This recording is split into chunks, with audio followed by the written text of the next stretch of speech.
Au 1er août, plusieurs choses vont changer pour les Français.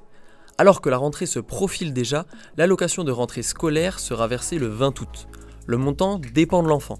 416,40 € pour ceux âgés entre 6 et 10 ans, 439,38 € entre 11 et 14 ans, et enfin 454,60 € entre 15 et 18 ans. A noter que pour les enfants de 6 ans, les parents doivent fournir un certificat de scolarité à la CAF pour bénéficier de cette allocation. Attention, son versement est sous condition de ressources. Tout dépend de l'argent gagné en 2022. Bonne nouvelle pour ce 1er août, le prix de l'électricité ne change pas. Si l'évolution annuelle avait été appliquée, la facture aurait augmenté d'environ 1% pour 22 millions de ménages et d'entreprises.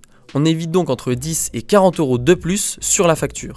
Toujours côté portefeuille, le taux du livret d'épargne populaire va baisser le 1er août. Il passe de 5 à 4% en raison du ralentissement de l'inflation. Pour ce qui est du taux du livret A et celui du livret de développement durable et solidaire, il reste à 3% au moins jusqu'au 1er février 2025.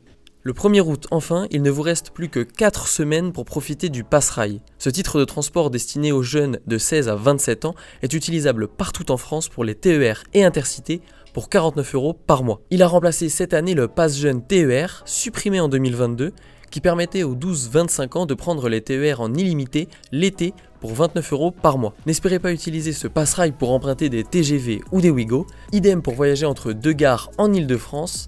Le Pass'Rail n'est pas un passe-partout.